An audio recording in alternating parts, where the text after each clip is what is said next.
2021년도 5월이 또 우리에게 다가왔습니다. 우리 가정을 생각하면서 우리에게 가정을 주신 하나님의 은혜를 생각해보는 시간들이 됩니다. 어려운 상황 속에서도 또 우리 가정을 하나님께서 지켜주시고 우리 가정들이 또 주 안에서 평안케 하심을 늘 감사드립니다. 무엇보다도 우리들에게 주신 자녀들이 주 안에서 또 건강하고 또 지혜롭게 자라가도록 하나님께서 복 내려주심을 또 감사드립니다. 오늘 이 시간에 우리가 인생의 적이라고 하는 말씀을 가지고 우리 가정을 함께 생각해보는 그런 시간을 갖고자 합니다. 우리가 세상을 살면서 가정과 우리 각 개인을 무너뜨리는 주적 두 가지가 있는데, 첫째는 스트레스입니다. 홍강이라고 하는 교수님이 한국인의 스트레스 지수를 이렇게 순위별로 만들어 놓은 게 있어요. 거기에서 보면은 여러 가지가 있는데 상위 그 5개, 5위 안에 든 내용을 보니까 이렇습니다. 5위는 형제 자매 문제입니다. 형제 자매들의 관계 속에서 일어나는 일로 일어나는 스트레스. 4위는 이제 부부 이제 그 문제지만은 그 이혼 뭐 이런 것에 대한 문제죠. 그다음에 3위가 부모 문제입니다. 이제 부모 문제, 부모로 인한 그 갈등, 이제 부모 문제로 인해서 오는 이제 그 지수가 있습니다. 두 번째로는 이제 뭐 배우자, 가장 이제 가정에서 가깝게 있는 그 배우자, 부부간의 문제로 이제 일어나는 스트레스다. 1위는 뭐 여러분들도 예상하겠지만은 자식 문제입니다. 예. 그래서 부둥의 1위는 자식 문제가 우리에게 스트레스가 가장 큰 것으로 나타납니다.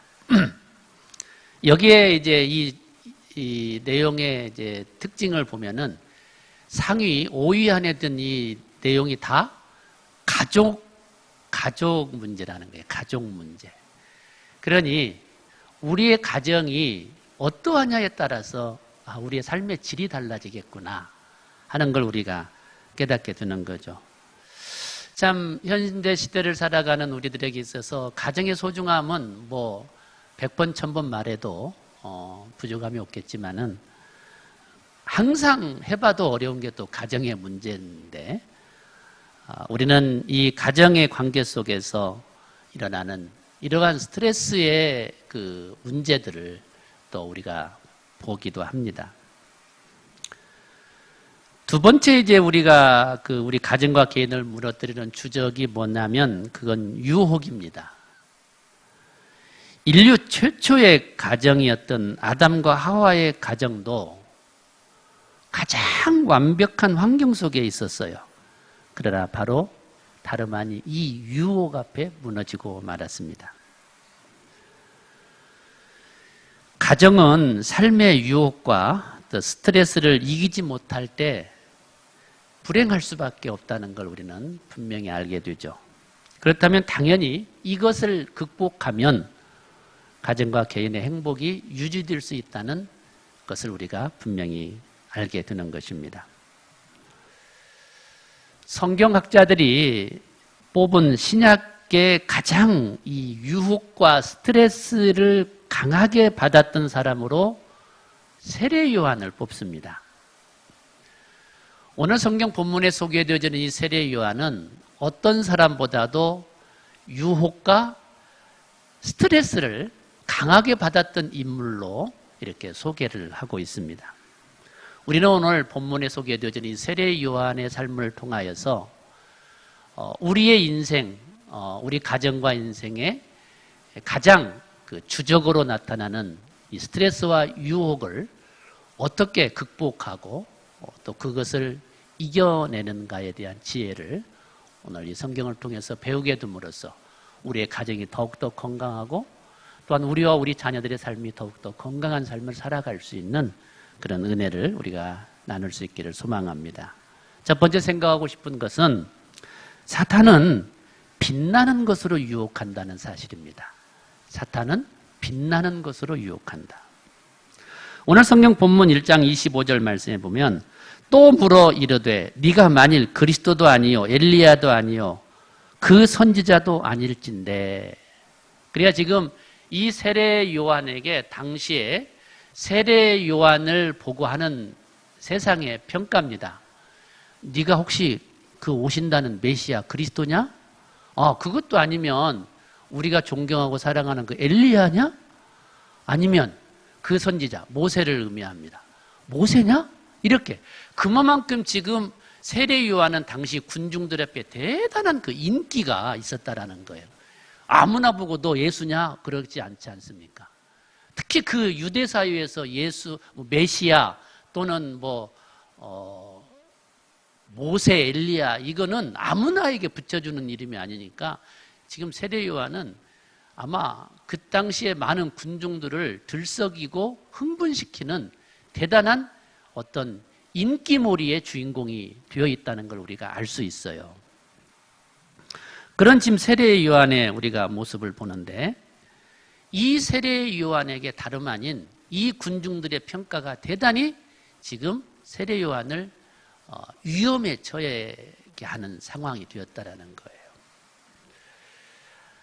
세례 요한이 그렇게 세상 사람들로부터 그런 이야기를 들었을 때 당신 혹시 그 메시아 그리스도요? 아니면 그 엘리야요? 아니면 그 선지자요? 그랬을 때 이런 생각이 들지 않았겠습니까? 군중들이 나를 따르고 나를 참 특별하게 보는데 한번 살짝 그렇다고 말해볼까? 우리는 충분히 그럴 수 있는 존재거든요. 이러면 엘리야도 사람인데 또 이 그 세례 요한도 사람인데 여러분 그러고 싶은 생각이 왜 없겠어요? 한번 그냥 살짝 그냥 눈 감고 내가 좀 그 비슷해 뭐 이렇게라도 할 수 있잖아요. 여러분 우리는요 나는 그렇게 하지 않아야지 나는 그렇게 절대 안 할 거야 그랬다고 하다요 그 환경 속에 들어가 버리고 그 환경이 그렇게 만들어져 버리면 나도 모르게 내가 정말 그런가? 내가 정말 혹시 메시아인가? 자기의 본분을 잃어버리는 거예요. 그래서 나도 모르게 그렇게 그냥 그런 행세를 하고 말 때가 있죠. 대단히 위험한 때라는 거예요. 지금 세례 요한은 그 상황에 놓여져 있는 겁니다. 그런 환경이 지금 그에게 만들어져 있다는 거예요. 성경에 이런 또 하나의 인물이 있었죠. 다윗이죠. 다윗은 어려서 젊은 나이에 군중들에게 대단한 인기를 받았어요. 그래서 오죽하면 당시에 당대에 현존하는 왕이 있는데도 그 왕보다도 인기가 더 있는 거잖아요. 그렇게 다윗을 칭송하니 다윗이 어깨가 젊겠다. 여러분 젊다는 건 좋은 거지만 젊다는 건 약점이 뭐예요? 기품이 없는 거잖아요. 그러니까 그냥 한 번쯤 그래? 내가 정말 왕보다 뛰어난 거야? 이럴 수 있잖아요. 그런데 그 다윗이 우리가 잘 아는 것처럼 끝까지 자기의 겸손을 잃지 않잖아요. 그래서 하나님의 기름 부은 종 사울을 끝까지 지켜내는 걸 봐요. 이 모습이 하나님의 마음이 합했던 모습이었다는 걸 우리가 잘 알고 있지 않습니까? 이와는 정반대로 헤롯이라는 사람이 있어요. 사도행전 12장 22절, 23절 말씀에 보면 이런 말이 있어요. 백성들이 크게 부르되 이것은 신의 소리요 사람의 소리가 아니라 하거늘 헤롯이 영광을 하나님께로 돌리지 아니하므로 주의 사자가 고치니 벌레에게 먹혀 죽으니라. 벌레에 물려서 죽은 사람이 헤롯입니다. 근데 왜 어떻게 이렇게 불쌍한 인생이 됐는가 했더니 어느 날 이 헤롯이 여러 사람을 불러놓고 잔치를 벌이는데 뭐라고 연설을 좀 했는가 보죠. 그랬더니 사람들이 뭐라 그래요? 뭐 아부하려고 그랬겠죠. 왕이시여 당신의 목소리는 무슨 소리라고?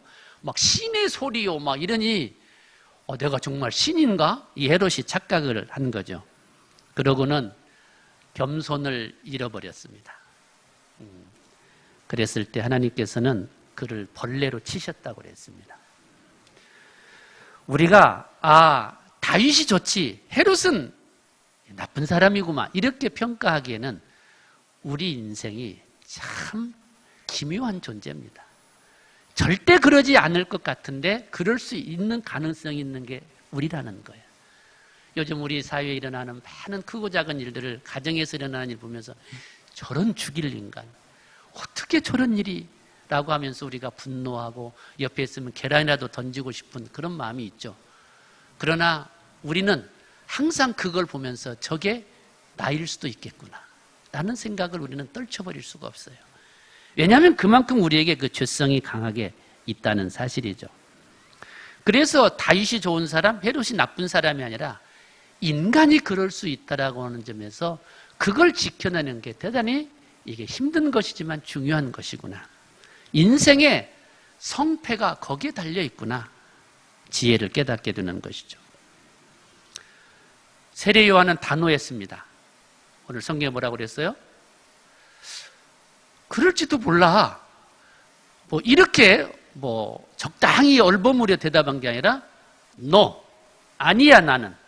아니다. 나는 메시아 그리스도도 아니고 엘리야도 아니고 그 선지자 모세도 아니야. 아니다라고 정확하게 말을 했다는 거예요. 이게 놀라운 거예요. 이게 쉬울 것 같지만 이게 놀랍고 이게 바로 자기를 세상으로부터 지킬 수 있는 능력의 첫걸음이라는 거예요. 라이벌이라고 하는 말이 영어로 보면 그 첫 글자가 RIV 시작할 때 강이라고 하는 뜻을 담고 있어요. 라이벌. 그래서 이 라이벌의 의미는 같은 강에 있는 사람이 라이벌이라는 말이에요. 같은 강에. 다른 강에 있는 건 이건 라이벌이 아니에요. 여러분, 제가요 축구를 잘하는 손흥민하고 라이벌이 돼요, 안 돼요?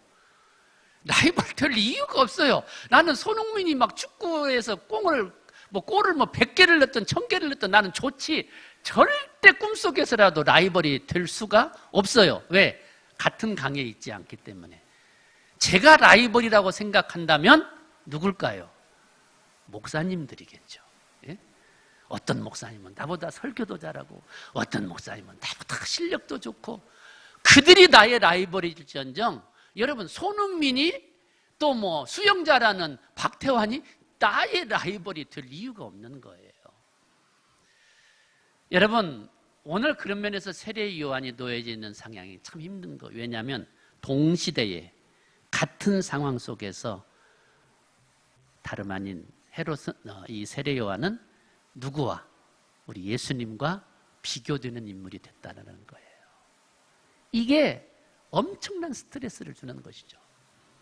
그리고 자기 삶에 참 이 일은 쉬운 문제가 아니었어요. 자기는 예수님에게 대해서 라이벌 의식이 없어요. 그러죠. 나는 예수님이 라이벌이 될 수가 없지. 감히 영감생심 이러는데 자꾸 세상이 그렇게 말을 하는 거예요. 그래가지고 심지어는 군중들도 막 그렇게 네가 진짜냐 예수가 진짜냐 묻지. 그 말은 그만큼 세례 요한도 예수님만큼 그 보여지는 이게 있었다라는 거잖아요. 그러니까 사람들이 이게 네가 진짜냐 예수가 진짜냐 이렇게 묻는 거잖아요. 심지어는 그를 따르던 제자들마저도 자기의 곁을 떠나 누구에게로? 예수님에게로 가는 정도가 되니 이거 애지간한 이게 인내력 가지고 이런 수도한 정신력을 가지고 이걸 어떻게 이길 수 있겠어요? 나를 그렇게 따르던 내 제자들마저도 나 곁을 떠나? 그러면 이게 분노가 일어날 수 있거든요. 자, 그런 동시대에 같은 무대에 있었던 예수님과 세례 요한, 그들을 바라보는 세상의 시선과 평가, 그래서 세례 요한은 더 힘들었다는 거예요. 마귀는요, 신나는 것이 아닌 빛나는 것으로 우리를 유혹합니다. 여러분, 우리는 인간의 모습 속에서 하나님 앞에 범죄하는 모습이 그러잖아요. 나도 하나님과 같이 눈이 밝아지는 것. 여러분, 에덴 동산이 그렇게 유혹하지 않았습니까? 셰익스피어의 글에 이런 글이 있어요. 빛나는 것이 다 반짝인다고 금은 아니다. 빛나는 것이 반짝거리잖아요. 그래서 빛나는 것이 다 반짝인다고 금은 아니다라는 거예요.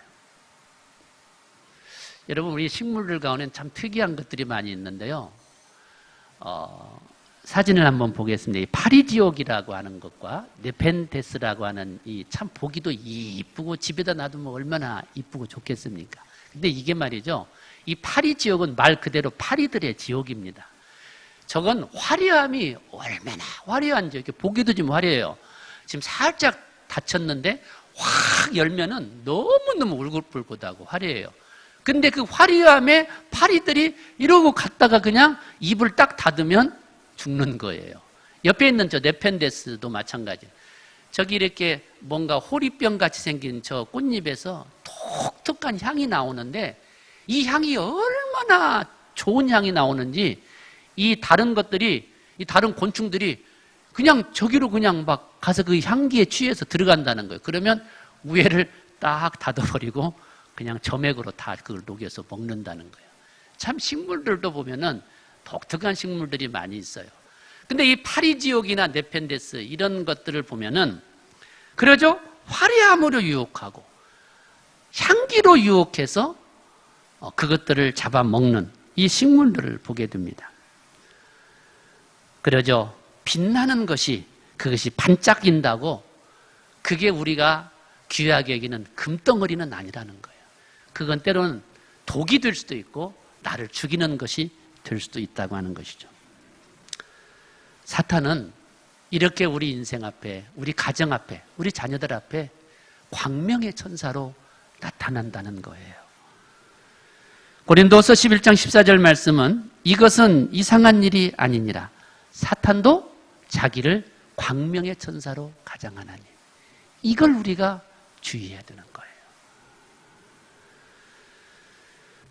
정철이라고 하는 이 카피라이터가 대머리 사용법이라고 하는 책에서 이런 재미난 글을 소개했습니다.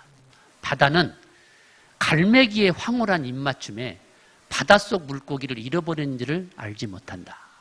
여러분 이게 무슨 이야기냐면 넓은 바다에 갈매기들이 수없이 그 바다를 이렇게 물을 이렇게 오는 그 물 가까이로 오는 모습을 이렇게 입맞춤으로 표현한 거예요. 그냥 바다는 거기에 황홀함에 취해버린 거예요. 저 많은 새떼들이 나를 이렇게 계속 입맞춤을 하다니 하고 그 황홀함에 취해가지고 그 갈매기 떼들이 시도 때도 없이 막 바다로 뛰어들어서 막 바다를 입을 맞추고 그러는 것에 바다는 황홀해 있지만 무엇을 잃어버리는 걸 몰랐다? 고기를 잡아먹어 가는 것을 몰랐다라는 거예요. 참 얼마나 센스 있는 이야기입니까? 그러잖아요. 세상이 나를 달콤하고 화려한 것으로 다가올 때를 우리는 조심해야 되는 것입니다. 누군가가 나를 과대평가 이상으로 평가해 줄 때가 내가 위험할 때입니다. 내 스스로도 됐다 할 때가 넘어질까 조심해야 되는 때인 것입니다. 화려한 것을 추구하고 쫓아가다가 우리는 자빠질 때가 있습니다. 사탄은 바로 거기에 있는 것입니다. 그 배후에 역사하는 것입니다. 그러므로 우리가 항상 믿음 안에서 이것을 잃어버리지 아니하는 것. 여러분 그렇게 세상이 나를 과대평가할지라도 나를 화려함으로 유혹한다 할지라도 우리가 여기에서 이걸 견뎌내는 건 결코 쉬운 일이 아니고 나는 그렇게 할 수 있다라고 결코 장담할 수 없는 것이 우리의 본질이다. 그렇다고 한다면 이것을 이 현실을 우리가 인정하고 알고 우리가 대비하고 준비하는 것이 지혜로운 사람이라고 하는 것입니다. 인간의 가장 큰 욕구 가운데 하나가 권력의 욕구입니다. 다른 어떤 욕구보다도 이게 더 강하다고 그래요. 왜냐하면 사람은 누군가를 지배하고 싶은 힘을 가진 존재로 살기를 다 누구나 원한다라는 거예요. 여러분 힘은 그래서 교만을 상징하는 것입니다. 그러기에 교만은 성경은 패망의 선봉이다라고 우리에게 분명하게 가르쳐 주었죠. 예수님께서 사탄이 그 예수님을 시험할 때 광야에서 그 유명한 시험 중에 뭐가 있습니까? 바로 그 권력이죠. 예수님도 권력의 시험 앞에 노출되어 있었습니다. 경배하라. 그럼 세상의 힘을 내게 주겠다. 여러분 우리는 바로 이러한 상황 속에서 살아가고 있음을 한순간도 잊지 말아야 되는 것입니다. 사탄은 빛나는 것으로 유혹한다는 것입니다. 두 번째로는 우리는 하나님과 사명을 바라보는 삶이 반드시 필요하다는 거예요. 하나님과 사명을 바라보라. 오늘 성경 본문 26절에 보면은 요한이 대답하되 나는 물로 세례를 베풀거니와 너희 가운데 너희가 알지 못하는 한 사람이 섰으니 27절에 곧 내 뒤에 오시는 그이라 나는 그의 신발끈을 풀기도 감당하지 못하겠노라. 세례 요한이 그렇게 말을 하니까 세례 요한인갑다 이게 아니에요. 지금 이 상황은 세례 요한이 그렇게 말을 하기에는 너무 지금 이 상황이 내가 이렇게 꼭 말을 해야 되나? 아니 내가 그냥 예수님처럼 뭐 이렇게 그리스도다 메시아다 뭐 내가 엘리야다 뭐 너희들이 존경하는 모세다 뭐 이렇게 그냥 하고도 싶을 너무나 좋은 환경 그렇게 만들어진 그 상황에서 아니야 나는 그분의 신발끈도 풀 수가 없어 이렇게 말을 한다는 건 이건 쉬운 일이 아니었다라는 거예요. 어떻게 이 세례 요한에게 이 일이 가능했을까? 요한의 삶의 시선은 그는 하나님께 있었다라는 거예요. 우리 시선이 대단히 중요한 거예요. 하나님께 삶의 시선을 빼앗기지 않으려고 몸부림쳤다는 거예요. 우리가요 넘어지고 자빠질 때 실망하고 낙심하고 시험 중에 우리가 곤고함살 때 우리의 시선의 문제입니다. 하나님께 있는 시선이 다른 것에 있음으로 인해서 그런 넘어지고 곤고함을 저나 여러분이나 수없이 경험하고 사는 거예요. 이게 능력입니다. 우리의 시선이 하나님께 고정되어 있는 거. 우리 자녀들을 왜 그렇게 양육하고 우리 자식들을 그렇게 신앙으로 훈육하려고 하는지 아십니까? 시선 운동이에요. 시선. 하나님께 시선이 고정되게 하는 것 말이죠. 하나님께 시선이 고정되게 하는. 그래서 참 애기들이 어린이들이 이쁠 때가 뭐냐면 저것이 뭐다고 저것이 뭘 안다고 하나님 사랑에 대한 이야기를 할 때 그렇게 이쁠 수가 없어요. 뭘 안다고 저것이.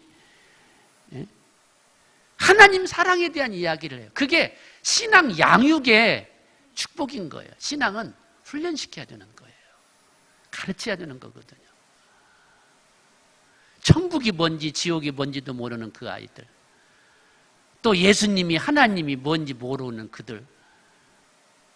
그들이 유치부에 와서 말씀을 듣고 배운 것을 기억하고 그것이 삶이 되어서 학교에 가서도 애들에게 아무 거리낌 없이 우리 어른들은 부끄러워서도 말을 잘 못하는 것.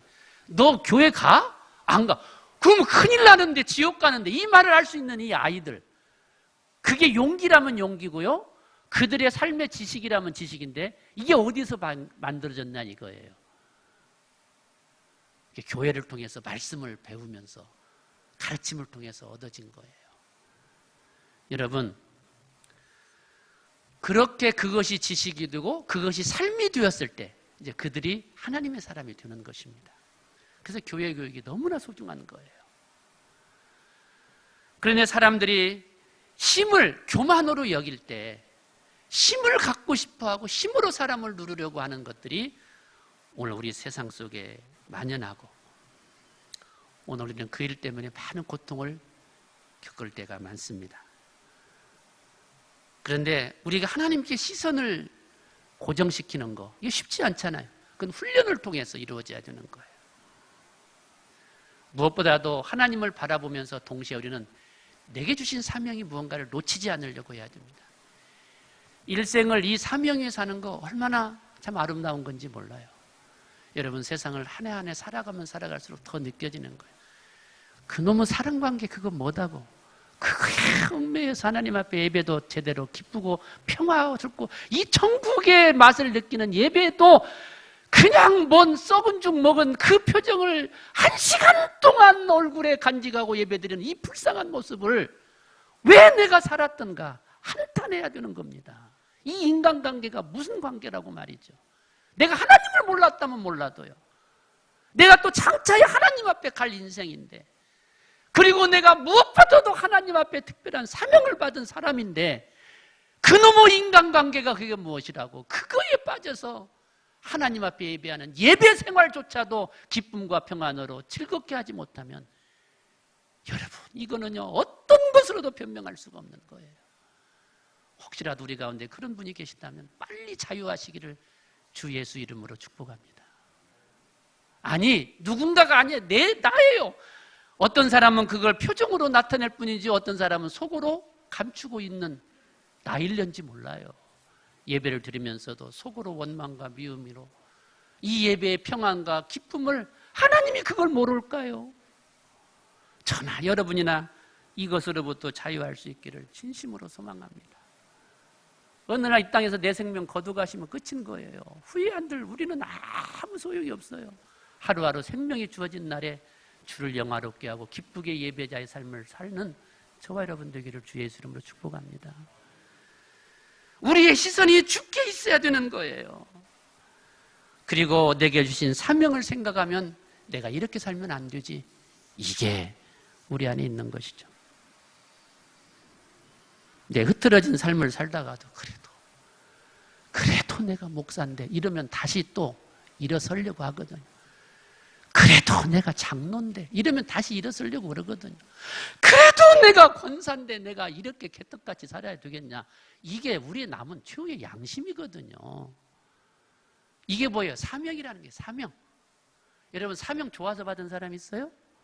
사명 돈 주고 산 사람 있어요 여기요? 사명 시험 봐서 합격해서 얻은 사람 있어요? 물론 뭐 목사고시도 합격해야 목사 되고 장로고시도 합격해야 장로 돼요.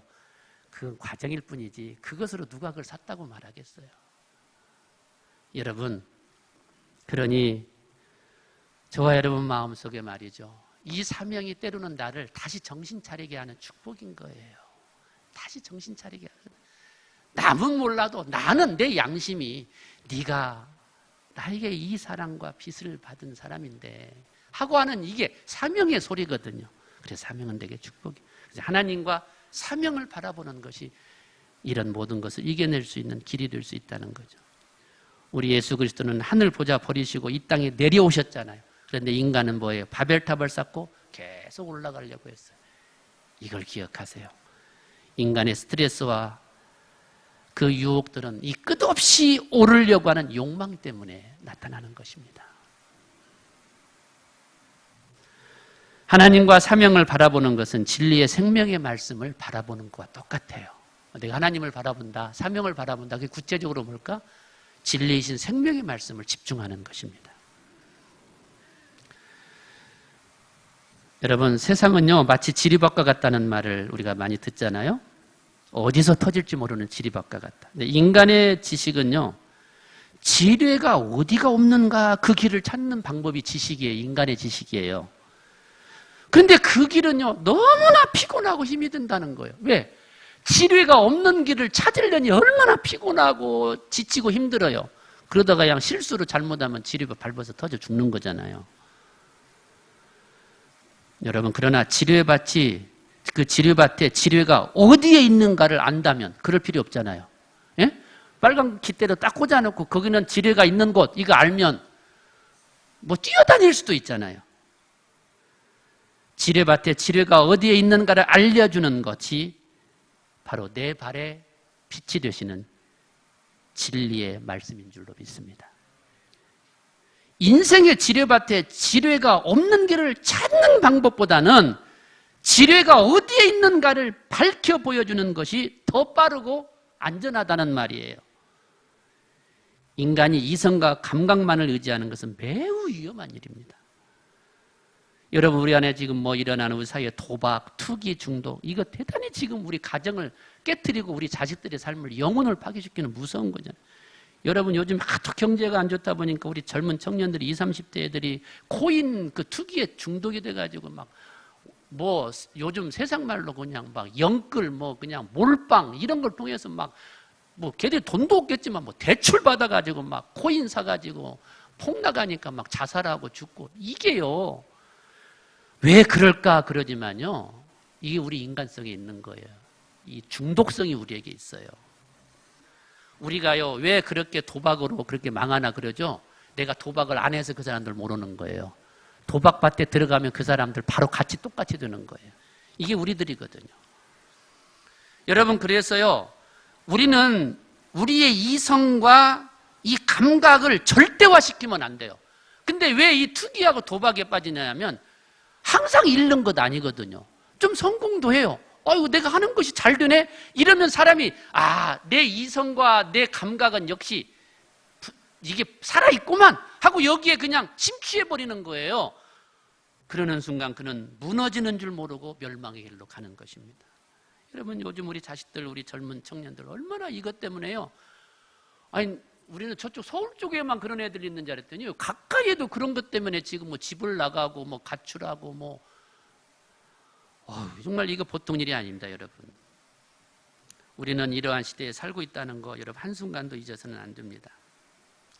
전도서 12장 1절 너는 청년의 때에 너의 창조주를 기억하라. 왜 이 말이 우리에게 진리고 축복인가를 기억해야 돼요. 하나님께 시선이 있는 자녀가 복이 있는 거예요. 적어도 우리는 이 일 때문에 투자하고 울고 몸부림쳐야 될 필요성이 부모된 저와 여러분에는 분명히 있는 겁니다. 있는 거예요. 제가 아는 어떤 자녀가 돈도 잘 벌고 이렇게 그러는 자녀가 있는데 요즘에 하도 주식 투자가 광풍을 일으키니까 그냥 이렇게 해봤어. 근데 이게 잘 되는 거야, 이게. 돈이 있는 사람이 잘 된다고 이렇게 해보니까 자기는 그냥 한 달 내 일을 해갖고 어디 그냥 이렇게 고생하면서 이렇게 돈을 이만큼 버는데 이거 주식 투자 몇 번 하니까 넣었다 뺐다 해보니까 막 이거 돈 1,000만 원 버는 건 일도 아니거든. 그래서 한참 재미를 붙이다가 이 친구가 깨달았다는 거예요. 뭘? 갑자기 자기 일이 의미가 없어지더래. 세상 살아가는 삶이 의미가 없어져. 이게 깨달은 거예요, 젊은 사람이. 내가 뭐 하려고 일하지? 내가 뭐 하려고 회사 다니지? 이게 아무런 의미가 없어. 그래서 그냥 깜짝 놀래가지고 그걸 끊어버렸다는 거예요. 지혜로운 사람이요. 이 사람 교회 다니겠어요? 안 다니겠어요? 교회 가까이에 있는 사람이라 들은 풍월이 있고 하나님 말씀이 있으니 깨달은 거예요. 그러죠. 이때 아멘이 나와야 됩니다, 여러분. 아멘입니다. 그거 아무나 깨닫지 못해요. 그거 누가 가르쳐서 가르치죠. 근데 못 깨닫잖아요. 근데 스스로 깨닫잖아. 이게 돈이 문제가 아니라 내 인생이 피폐하고 파괴되겠구나. 이거 바꿀 수가 없다는 걸 스스로 깨달은 거예요. 이걸 어디서 배웁니까, 여러분? 지금 우리 세상이 그런 세상인 거예요, 여러분. 비행사가 폭풍과 비바람을 여러분 헤쳐갈 수 있는 가장 안전한 방법이 뭔지 알아요? 감각? 내 경험? 아니에요. 계기판을 믿는 거예요. 앞에 한 치 앞도 못 모를 때 계기판을 믿어야 되는 거예요. 그래야 그게 안전한 비행사예요. 비행기의 계기판은 하나님의 말씀인 것입니다. 내 인생의 계기판, 하나님의 말씀을 믿고 갈 때 안전히 갈 수 있는 겁니다. 시편 119편 105절 주의 말씀은 내 발의 등이요 내 길의 빛이라고 그랬습니다. 하나님이 주신 사명과 비전은 인생의 끝과 전체를 보게 하십니다, 여러분. 그래서요, 앞서서도 말했지만 이 젊은이가 왜 그렇게 깨달았게요? 그가 교회를 열심히 다녔던, 그냥 설렁설렁 다녔던, 듣는 풍월이라도 듣고 교회에 몸을 담고 있다 보니 깨달은 지혜거든요. 보세요. 시편 73편 17절 말씀에 하나님의 성소에 들어갈 때에야 그들의 종말을 내가 깨달았나이다. 할렐루야. 내 말이 아니라니까, 여러분. 성소에 들락거리다 보니 이 길로 가면 이게 멸망의 길이구나 깨달았다는 거예요. 왜요? 그곳에 주의 말씀이 있기 때문에. 그러니 목을 틀어매서라도 우리가 죽는 날까지 해야 될 일은 자식들 교회에 앉혀놓는 거라는 거예요. 내가 많은 돈은 줄 수 없고 많은 재산은 줄 수 없어도 이 지혜를 갖게 할 수는 있잖아요. 여러분, 닭의 시선은 언제나 땅에 있는 모에만 집중합니다. 그러나 독수리의 시선은요, 하늘과 땅을 동시에 봅니다. 닭의 시선은 모이를 주는 대로만 갑니다. 그러나 독수리의 시선은 목표를 향하여 방향이 정확하고 빠르고 확실합니다. 저 하늘에서요, 쥐새끼 봤다. 다른 거 아무리 좋은 거 있어도 그걸 향해 달려와서 순간에 낚아챕니다. 독수리의 시선이 우리에게 필요한 것이죠. 성도의 인생의 표대는 분명합니다. 잠언 4장 27절 좌로나 우로나 치우치지 말고 내 발을 악에서 떠나게 하라. 빌립보서 3장 14절 표대를 향하여 그리스도 예수 안에서 하나님이 위에서 부르신 부름의 상을 위하여 달려가노라. 이게 독수리의 시선, 하나님의 자녀의 시선인 것입니다. 하나님의 말씀은 전지적 시각, 작가의 시각이라고도 하는데, 여러분, 우리가 요셉을 보면요, 우리는 작가적 시각이 이미 있어요. 그 내용 끝을 아니까. 요셉이 감옥에 간다고 할 때 우리는 박수 쳐야 돼요. 안 돼, 들어가지 마, 그래요. 우리는, 아이고, 들어가야 돼, 그러는 거예요. 요셉아, 너 거기 안 들어가면 안 돼! 왜요? 들어가서 누구를 만났으니까? 궁궐에 연결되는 사람을 만나잖아요. 이게 작가적 시점, 전지적 시점이에요. 우리는 끝을 아니까. 그래서 요셉아, 너 그 감옥 가는 거 절대 걱정하지 마. 거기 가야 너는 되는 거야. 이럴 수 있잖아요. 하나님이 말씀을 통해 주시는 은혜가 우리 자식들에게 전지적 시점을 주는 거예요. 아, 끝을 보게 해요. 시작을 보게 하고 끝을 보게 해요. 그래서 바른 길이 무엇인지를 알게 하는 것입니다. 여러분, 닉 부이치치가 한국에 왔던 적이 있어요. 우리 잘 아는 사람 있죠? 닉 부이치치? 팔다리가 없는 이 친구. 이 친구가요, 기자가 물었어요. 당신의 메시지가 정말 필요한 나라가 있다면 어느 나라라고 생각하나요? 꿈에도 한국이라고 생각 안 했더니 기자가. 그랬더니 2번도 생각지 않고 닉 부이치치 오래돼. 대한민국이 오래더래. 기분이 나빴어. OECD 국가 중에 자살률 1위잖아. 그러니 자신의 메시지가 필요한 건 대한민국이라는 거예요. 자살이 뭐예요? 자신만을 바라볼 때 오는 불평한 현상이거든요. 이게 자살이. 나만 보는 사람에 갇혀 있으면 이게 자살한다는 거잖아요. 거울을 보면요, 나만 보이고 창가를 보면 풍경이 보입니다.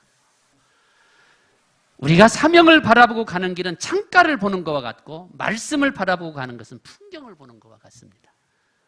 욥기 23장 10절은 그러나 내가 가는 길을 그가 아시나니, 내가 가는 인생길을, 내 가정의 길을, 내 자녀의 길을 그가 아시나니, 그가 나를 단련하신 후에는 내가 순금같이 되어 나오리라.